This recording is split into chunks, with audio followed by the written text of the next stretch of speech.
Isa ngayon sa pumutok sa NBA news itong si Joel Embiid patungkol sa kanyang future sa Philadelphia 76ers. Ang MVP player na ito ay biglang nawala sa usapan sa nakaraang season dahil di umano sa kanyang mahabang pagkawala sa laro dahil sa injury, walang new highlights o pagpupuri gaya ng inaasahan sa kanya kapag healthy lang, bagkus ang masamang sinapit niya lamang ang pinag-uusapan at mapait ito para sa kanya, at sa kanyang edad ngayon na 31 years old ay napag-isipan na din na baka magkaroon ito ng problema in the future dahil sa kanyang kasalukuyang injury.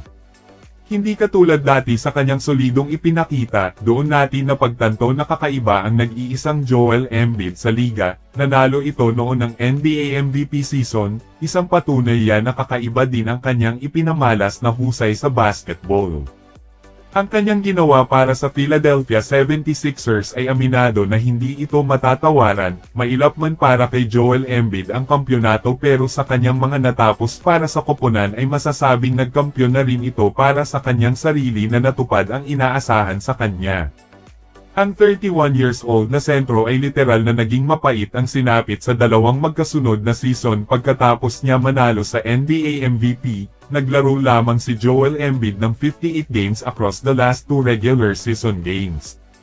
Isa si Joel Embiid ang nag-suffered sa seryosong injury at dahil dito parang lumiit ang kanyang halaga at panigurado na maaapektuhan ang kanyang future para sa Philadelphia 76ers. Dahil ayon sa report maaaring bitawan na si Joel Embiid kapag magtuloy-tuloy ang kanyang kalagayan na hindi mapakinabangan ng Philadelphia 76ers, dahil masasayang lamang ang pera na maaaring magamit pa ng 76ers para sa ibang player na makuha para makabuo at makasungkit ng kampyonato.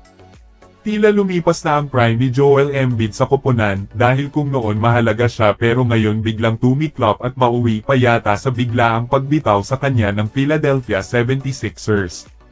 Samantala hanggang ngayon madami ang kumalat patungkol naman sa Golden State Warriors na hindi daw gumawa ng malaking trade ngayong off-season, na hindi katulad ng iba tulad ng Lakers na naramdaman agad ang pagbabago dahil may kinuha ng mga manlalaro tulad ni Marcus Smart, na aminadong may plano ang Lakers na idagdag si Marcus Smart dahil sa depensa na dala nito. Ngunit ang Golden State ay naging tahimik lang na tila may pinaplano na kakaiba, dahil palaisipan pa rin para sa Golden State Warriors ang kanilang susunod na hakbang. Aminado na meron silang magagamit na asset para kumuha pa ng ibang maaasahan na players para ipares kina Stephen Curry at Jimmy Butler. Pero ang malaking tanong dito kung sino ang kanilang kukunin na player para makatulong sa kanila sa pag-abot pa ng isang kampyonato sa kapanahunan ni Stephen Curry. Well, hindi natin mapagkaila na hindi pa rin kumukupas ang lakas ni Stephen Curry, na nandyan pa rin ang shooting na magbibigay sa Warriors ng kumpiyansa para sa panalo every game. Kung usapang trade para sa Warriors, hindi natin maitatago ang pangalan ni Jonathan Kuminga na ito daw ang maaaring gamitin, dahil ayon sa report hindi pumayag ang Warriors sa demand ni Jonathan Kuminga sa malaking sahod, at ayon pa sa ibang report si Jonathan Kuminga na ang maaaring bumitaw sa Warriors dahil hindi niya nakikita ang kanyang sarili na kayang pamunuan ang koponan kapag nandyan pa si Stephen Curry. Sa nakaraang playoffs run ng Warriors ibinangko si Jonathan Kuminga na nagkaroon lang ng papel o binigyan siya ng oras sa paglalaro ng ma-injury na si Stephen Curry.